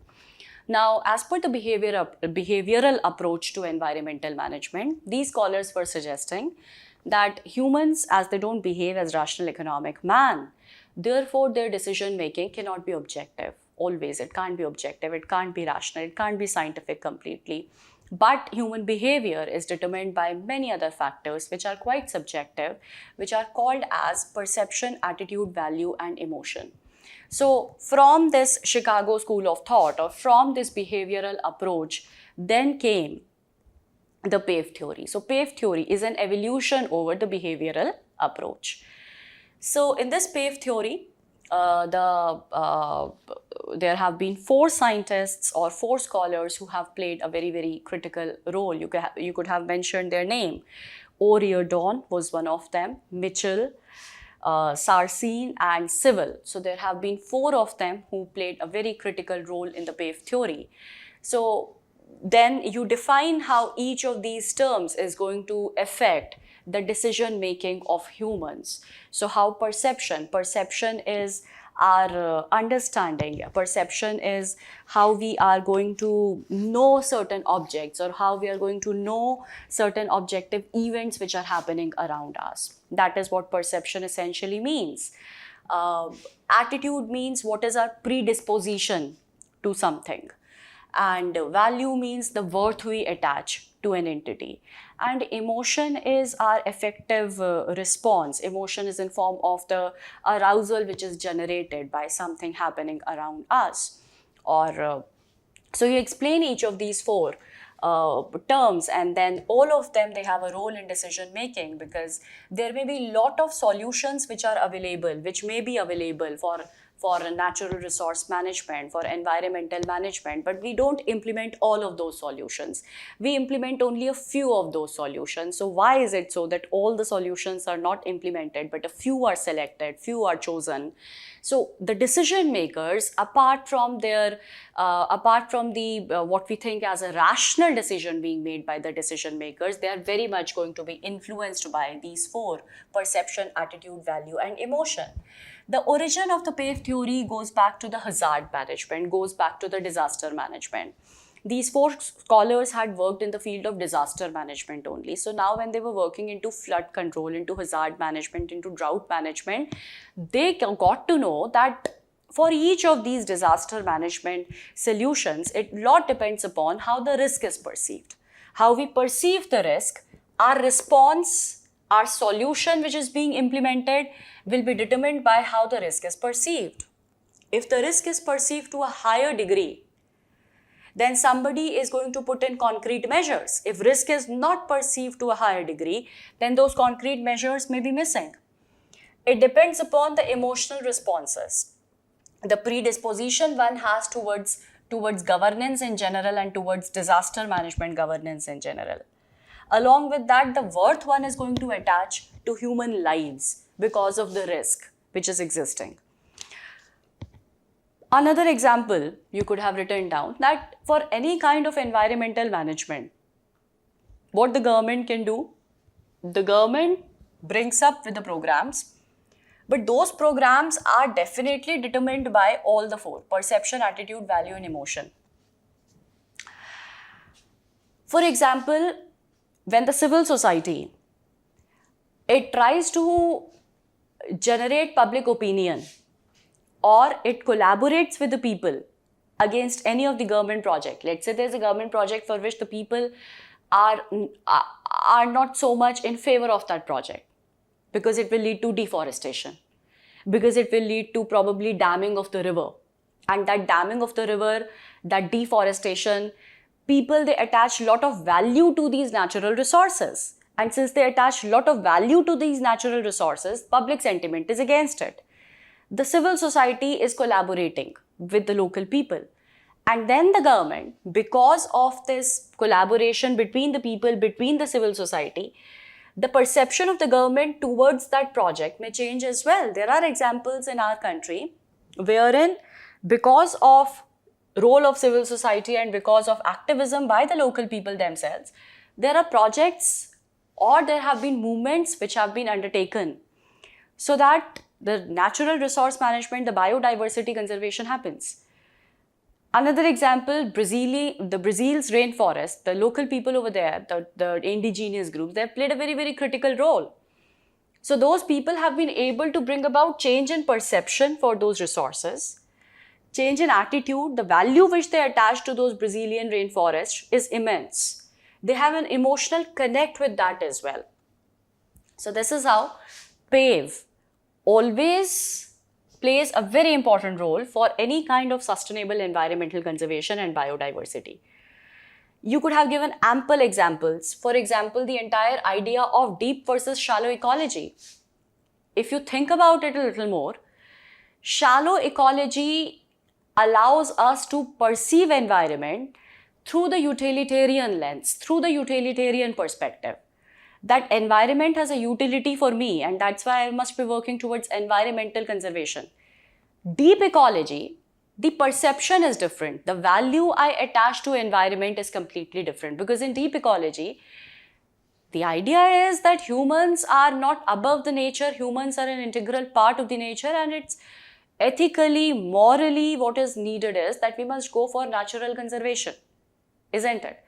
So the perception, attitude, value, and emotion under deep ecology school of thought or versus shallow ecology school of thought, they are completely different. So any approach of environmental management will definitely be inherently grounded into the behavioral aspects of humans. That's why I began with that in the introduction you write about the behavioral approach, because the origin of PAVE goes back to the behavioral approach under the Chicago School.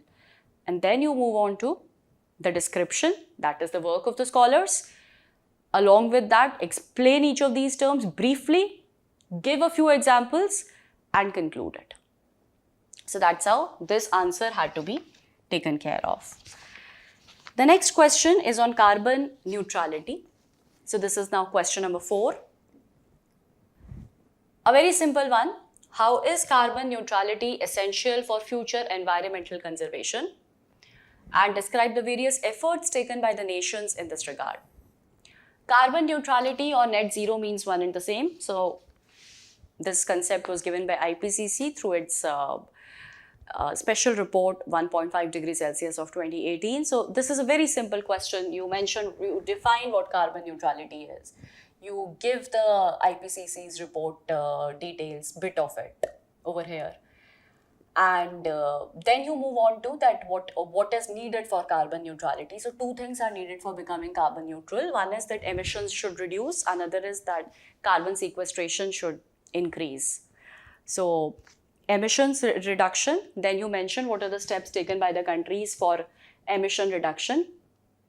For example, phasing down of the fossil fuels, expansion of the renewable energy, International Solar Alliance, Global Methane Pledge, the Global Biofuel Alliance, all of these, or National Hydrogen Mission of India, all of these are examples of some of the global efforts which are being undertaken by nations around the world for emission reduction. And when it comes to carbon sequestration, it can be done through afforestation. So you have a global declaration on forest and land use. It can be done by making soil as an effective carbon sink. That's why the declaration on forest and land use. New York Declaration on Forest could be mentioned. Mangrove Alliance for Climate can be mentioned. Along with that, you also mentioned about geological sequestration, carbon capture and storage techniques. So there are these carbon capture and storage techniques or the projects which are running across many countries. US has it. UK has it, Netherlands has it. So there are many such countries which have these type of projects which are going on. So this was a simple one. Now the next question is going to be for C. That says that latitudinal gradient in species richness is an important geographic trend in biodiversity. Examine the statement. The keyword over here, so I tell you the keyword, latitudinal gradient in species richness is an important geographic trend in biodiversity. So keyword becomes latitudinal gradient, and then in species richness or biodiversity. That's all. This is the question. And whenever it's about the latitudinal gradient in biodiversity is best studied through biomes. So the question is a very simple one, wherein they are asking you that how, as we move from equator towards pole. So from equator towards the pole when we move, how the species richness declines. So the primary productivity will be affected because of latitudinal gradient, and that impact on the primary productivity will affect the species richness. Taiga forest, over there the species richness is very, very limited as compared to the tropical evergreen or the rainforest, equatorial rainforest of the equatorial regions. So it's a latitudinal gradient, right? And then right at the poles, it's again very limited species richness. So the equatorial rainforest, they support a lot of species richness, and as we move towards the pole, that reduces. This is what the statement means, and then this statement has to be examined by giving the concept of biome, giving the examples from biomes, giving in the map, and that takes care of this particular question. Pretty easy one, just that the interpretation of biomes was necessary for this question. So this takes care of the questions from section A. And now I am going to move towards the next section, that's human geography part of your paper 1. The first question which I am going to take up, so you have a question 5, which is a compulsory question, and this settlement geography is what I take up. So CBD, central business districts, are in decline as the economic core of metropolitan cities. Critically examine. Now, the concept of CBD, you know this concept has been well defined as per the urban morphology models. The very first model of urban morphology, that's the concentric zonation model given by Burgess, had well defined what CBD is. So these are those nodal points of the urban areas which are the focus of all the, where all the social, economic, cultural, political activities of the city are concentrated. So it has going to be having the highest concentration or density of the buildings, of the economic activities going on. The political activities, governance activities is going to be buzzing with the civic life, the social political life of that particular city. So you define that CBD, the idea was given under the concentric zonation model. Under the concentric zonation model, and to an extent under the sectoral model given by Hoyt after that, CBD had a very, very booming, had a very, very flourishing economic core.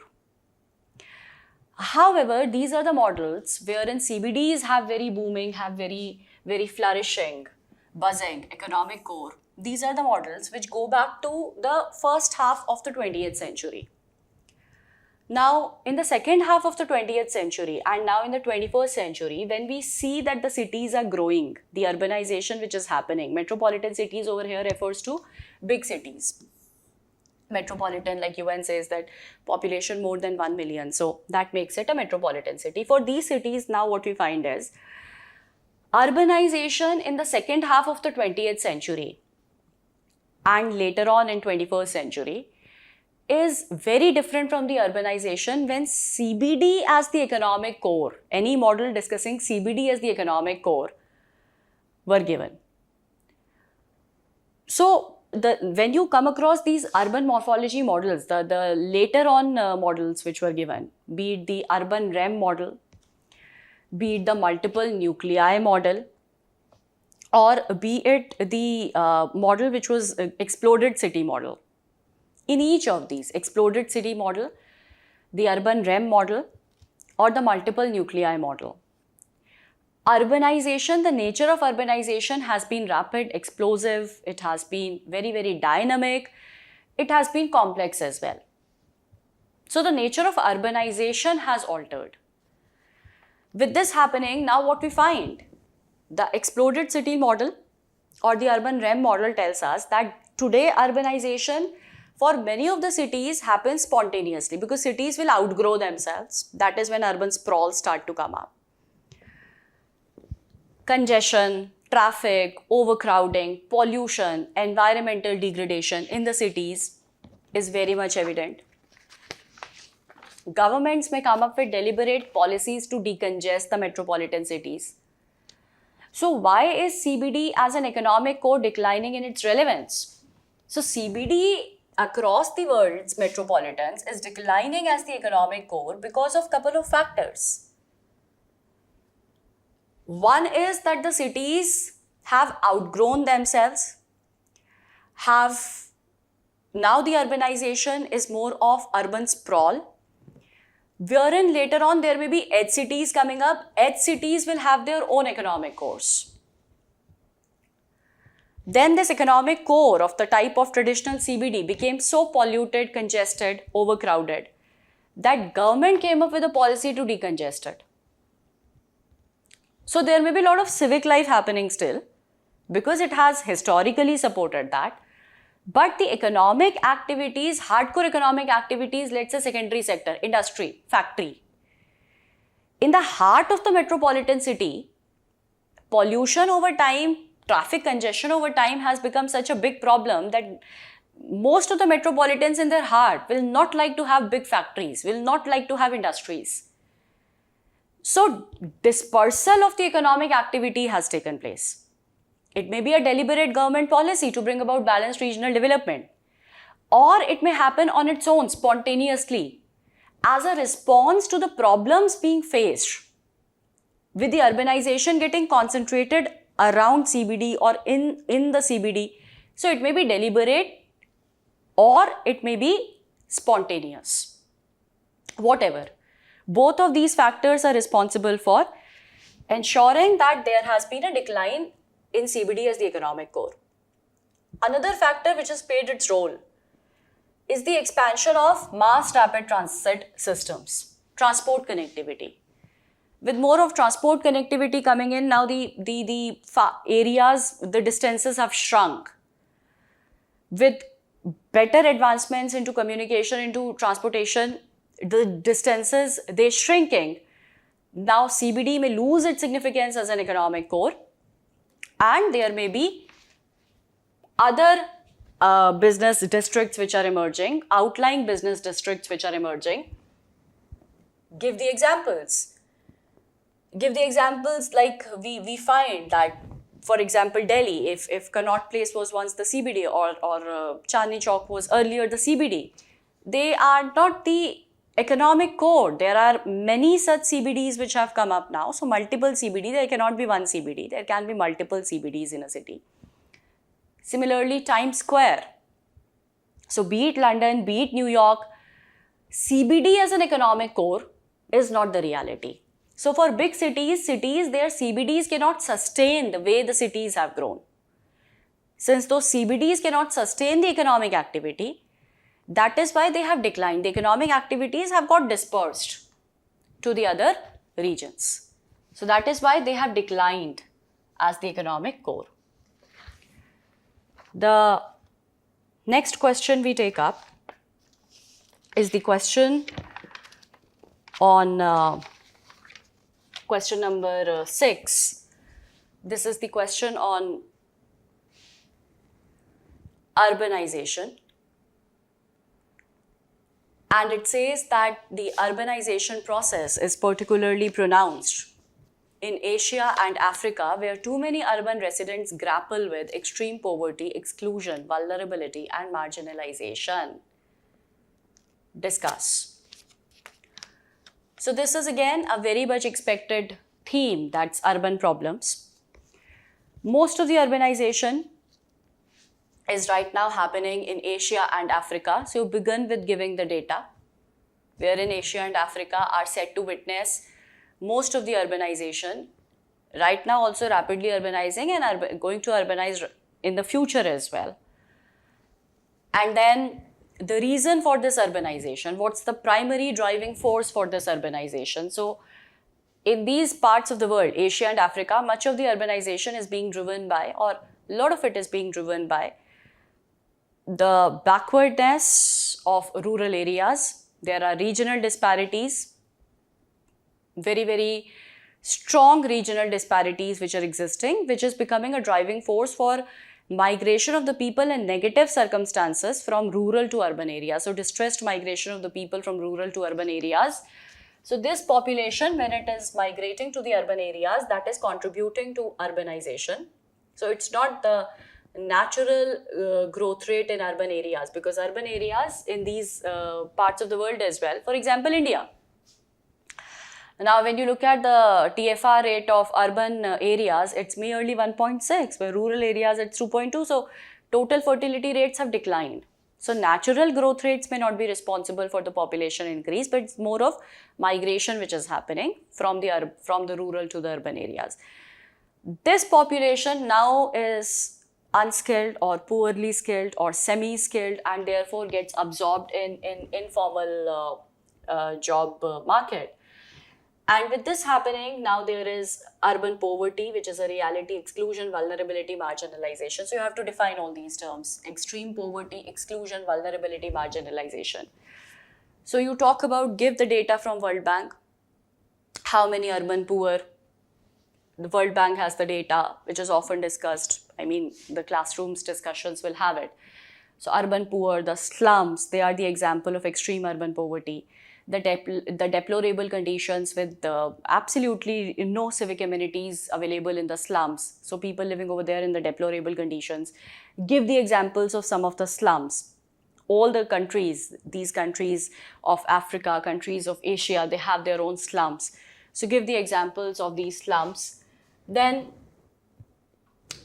with this happening, exclusion, vulnerability, marginalization.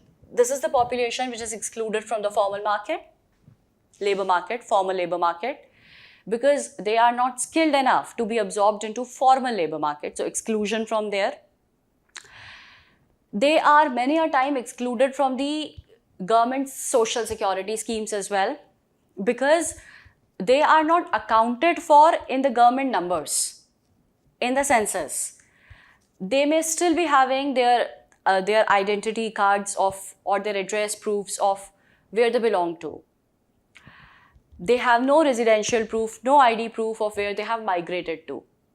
And that's why the correct numbers related to what is the urban population, that many governments have not been able to come up with. Much of this migration remains seasonal as well. It's cyclical. So that contributes to the problem of enumeration, challenge of counting them. So they are not counted. So they may be excluded from the government schemes as well. Then slums mean that there is exclusion of this urban, or we can say that there is now fragmentation of urban land spaces into the land for poor and the land for rich. So it leads to the further marginalization. So exclusion of couple of types: economic exclusion, institutional exclusion, the social exclusion, slums coming up, public policies not being there for them, or they not being covered adequately. Mention all the type of exclusion. And now it leads to multiple deprivations. Because of multiple deprivations, their future prospects of achieving the growth get compromised. Whenever the future prospects are compromised, it leads to their further marginalization, because now they are trapped in vicious circle of poverty. So it makes them vulnerable to crime. It makes them vulnerable to substance abuse. It makes them vulnerable to further poverty and undignified human living conditions. And with this, there is a vicious or a poverty trap which they get subjected to. With the poverty trap, it leads to marginalization of the next generation as well. So urban problems in the context of socio-economic problems had to be discussed in this particular question. The next question, question 7b. So this is the question on transnationalism. This comes from population geography. What is transnationalism? Why has the scale and the scope of transnational linkages of diaspora multiplied in the recent times? First of all, you define what transnationalism is. So transnationalism essentially means that there is dispersal and extension of, there is diffusion, there is extension of the social, political, cultural, economic linkages or processes across the sovereign jurisdictions of the nation states, across the international boundaries of the nation states. So basically, there is more of diffusion of all of these processes, extension of all of these processes. With this happening, the ideas related to identity change, the perceptions related to identity change. Now, with transnational forces at play, people may be assuming multiple identities. Why has the scale and the scope of transnational linkages of diaspora multiplied? Now, why does transnationalism, what aided transnationalism? Couple of factors facilitated in transnationalism. Globalization did. Because of globalization, there were now companies, multinational companies, which moved from one country to another country. And now it led to migration of people from the developing countries into the developed countries. So a lot of migration happened. Another reason why the migration happened is because of the population or the skewed age structures of the developed countries, where they are in need of young workforce. So young workforce is provided by people of the developing countries, cheap labor provided by the people of the developing countries, and they move into developed countries because the developed countries have scarcity of young labor force. Along with that, now we find that the the internet connectivity has, or the technological advancements have definitely changed the paradigm of communication. So there is a lot of virtual networking which is possible, virtual connecting with the people which is possible by making use of technology. So this is the reason that the scale and the scope of transnational linkages of diaspora has multiplied. The diaspora across, it is the diaspora of the developing countries which is now found across the developed countries. This diaspora, the volume of the diaspora, the numbers of the diaspora has expanded. And now what's happening is that with more of them in the developed countries, they are able to exert some political influence on the governments as well to bring about some kind of policy changes. An example over here is the immigrant population of Turkey found in Germany. So this immigrant population, Germany had its own rules related to citizenship, wherein the citizenship in Germany till 2000 was granted based upon the criteria of national identity and the political rights. So you carry national identity of being a German and you get the political rights. The immigrant population's interpretation was that political rights is a different thing and national identity is a different thing. So their national identity lies in Turkey. But since they are living in that region of Germany, contributing to the economic development of Germany, they demanded that they must be given the right, they must be given the voice in political decision making. That can only happen when they have voting rights. And that can only happen when they are made the citizens. So this required some kind of change in the citizenship law of Germany. So Germany, under the public pressure, under the pressure by this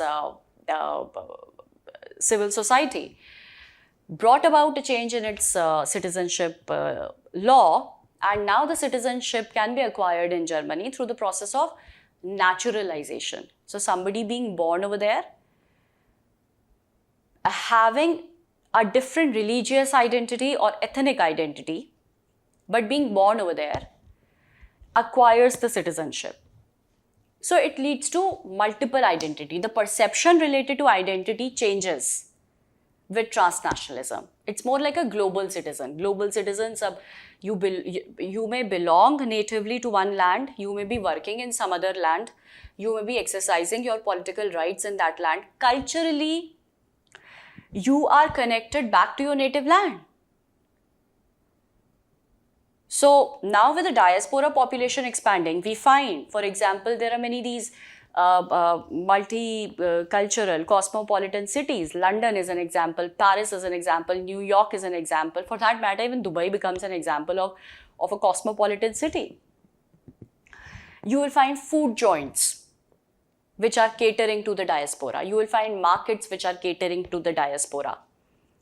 So this is nothing but an example of how transnationalism has led to diversity, has led to multicultural character of cities.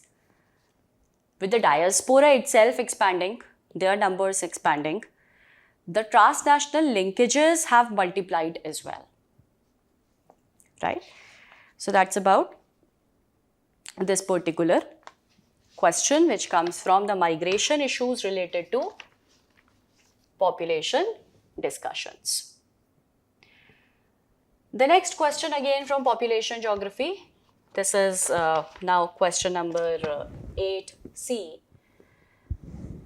In developed countries, migration rather than fertility will be the main driver of population dynamics over the next few years, over the next few decades. Examine the statement. So in the developed countries, the fertility rates are below the replacement levels. They are less than 2.1.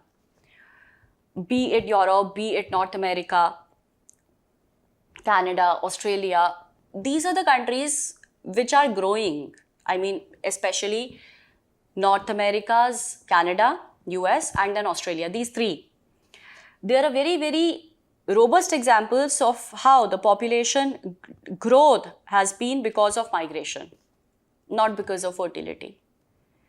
So they are the countries which have come up, the birth rates have been consistently low. So these are the countries which have come up with liberal migration policies because they want to address the problem of the shrinking workforce as well. So they have come up with liberal migration policies wherein people go into these countries, they work into these countries, or they may study into these countries, and then that the young workforce starts to migrate, and that leads to population increase.